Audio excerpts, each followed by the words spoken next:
आप क्या समझते हैं कि आपको पंजाब के अंदर, पंजाब की हद तक, मैं दोबारा ये रिपीट कर रहा हूँ सवाल, कि पंजाब की हद तक कितनी सीटें निकाल लेंगे आप लोग?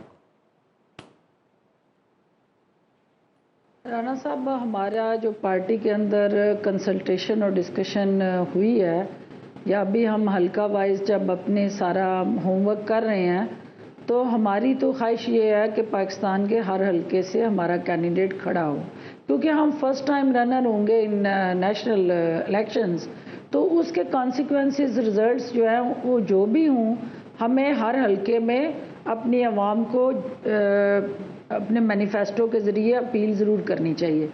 अब रहा आपका सवाल कि कितने लोग सेंटर या पंजाब में, तो मैं आपको सिर्फ ये हिंट दे सकती हूँ कि पंजाब हो या वफाक हो, कोई हुकूमत भी आईपीपी के बगैर नहीं बन सकेगी, क्योंकि हमारा शेयर इतना होगा कि हमारी ज़रूरत उनको रहेगी। और मेन स्ट्रीम पार्टीज़ जो हैं अकेले खुद से हमें बाईपास करके हुकूमत बनाने की कोई भी पोजीशन में नहीं होगा। ये आप बात कर रही है पंजाब की भी और सेंटर की भी। ऑफ कोर्स हम वो तुरब के पत्ते होंगे कि तुरब का पत्ता जो होगा कि किसने हुकूमत बनानी है, वो जहांगीर तरीन और अलीम खान के पास होगा। आईपीपी फैसला करेगी कि उससे किसके साथ जाना है, और ये आने वाला वक्त बताएगा आपको। अच्छा, आप क्यों मुस्कुरा रहे हैं? नहीं, मैं कोई मुस्कुरा नहीं रहा। मैं सिर्फ ये कह रहा हूँ कि जो पत्ते हैं ना, इंतखाबात होने खिज़ां के मौसम में, अच्छा, और पत्ते बड़ी जल्दी उड़ जाते हैं खिज़ां के मौसम में। बहुत सारी चीज़ों को देखना पड़ेगा। अभी इंतखाबात की तरफ काफ़ी टाइम है। जहाँ तक आईपीपी का ताल्लुक है, देखें कुछ हल्कों में तो ये लोग परफॉर्म कर सकते हैं अगर इनके कैंडिडेट्स अच्छे हों। तरीन साहब हैं और साउथ पंजाब में भी हैं, लेकिन क्या अलीम खान साहब लाहौर के किसी भी हल्के में उनके खिलाफ अगर नून लीग का बंदा भी खड़ा है, पीटीआई का भी खड़ा है, तो क्या वो जीत सकते हैं? मुझे नहीं लगता। इसी तरह तरीन साहब के लिए भी मुश्किलात होंगी। आईपीपी को जब तक किसी के साथ इनकी कोलेशन नहीं होगी, कोई सियासी इत्तेहाद नहीं होगा, उसके अलावा मुझे नहीं लगता कि ये ज़्यादा सीटें निकाल सकेंगे। तो इनको इत्तेहाद करना पड़ेगा। और उसमें जो इनके हक में एक चीज़ जाती है, तरीन साहब और अलीम साहब जो हैं, उन दोनों ने बड़ी बुर्दबारी का मुजाहरा किया। जिस तरीके से जहांगीर तरीन साहब को पार्टी से अलहदा किया गया, लेकिन फिर भी उन्होंने आला ज़रफ़ी का मुजाहरा किया, कभी कोई बयान नहीं दिया। तो उनकी शख्सियत ऐसी है इन दोनों की कि ये जोड़ तोड़ कर सकते हैं, लोग इनका रिगार्ड करते हैं। तो वो एक ऐसा चीज़ है जो इनके हक में जाती है जमात के। तो वाइटल रोल आप कह रही हैं जी प्ले करेंगे। जब जो भी हुकूमत बनेगी, चाहे पंजाब में बने चाहे सेंटर में बने, इतने नंबर्स आप लोगों के पास होंगे कि आप एक हुकूमत बनाने में आप कार्ड आपके पास जो होगा, यक्का जो होगा अपनी छाती के साथ आप लोगों ने लगाया होगा, वो होगा।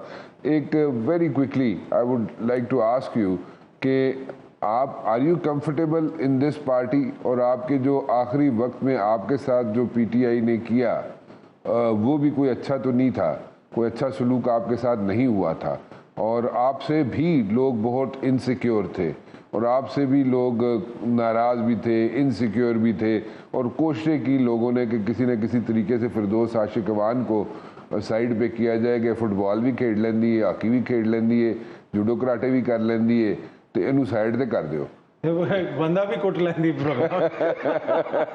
देखिए,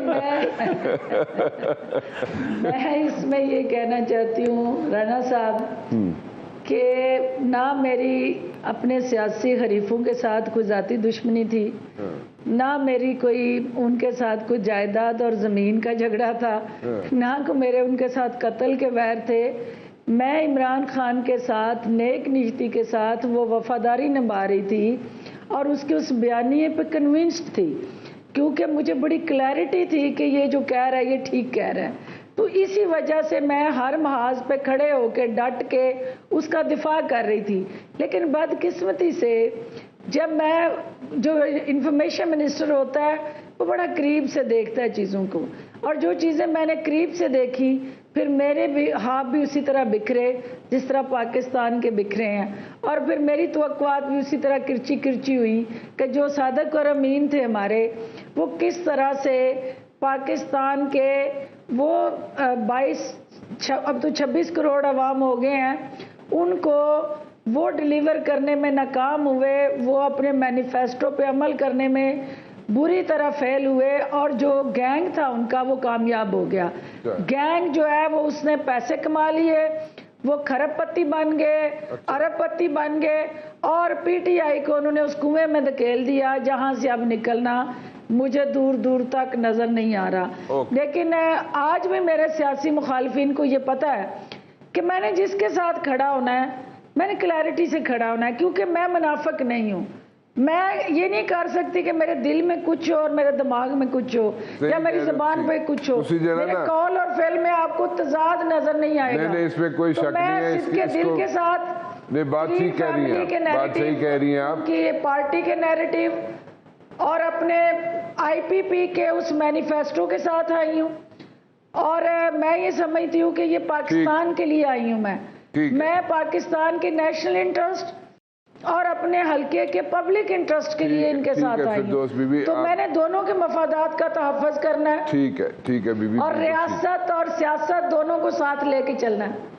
नहीं बिल्कुल ठीक है फिरदौस बीबी। आप जो है ना, अब मेरे ख्याल में आपको चाहिए कि जल्द अज जल्द आप जो है ना गोल्फ भी खेलना शुरू कर दें, क्योंकि आप जो है बाकी मार कुटाई तो कर चुकी हैं, हॉकी भी खेल चुकी, फुटबॉल भी खेल चुकी, जूडो कराटे भी कर चुके, बंदे भी कुट चुके हो तुसी, तो हुण तुसी गोल्फ खेलना शुरू कर दियो, ठीक है ना? नहीं मैं प्रैक्टिस कर रही हूँ, स्टिक मेरे पास ही होती है, फिक्र ना करें। अच्छा बस फिर ठीक है, फिर ठीक है।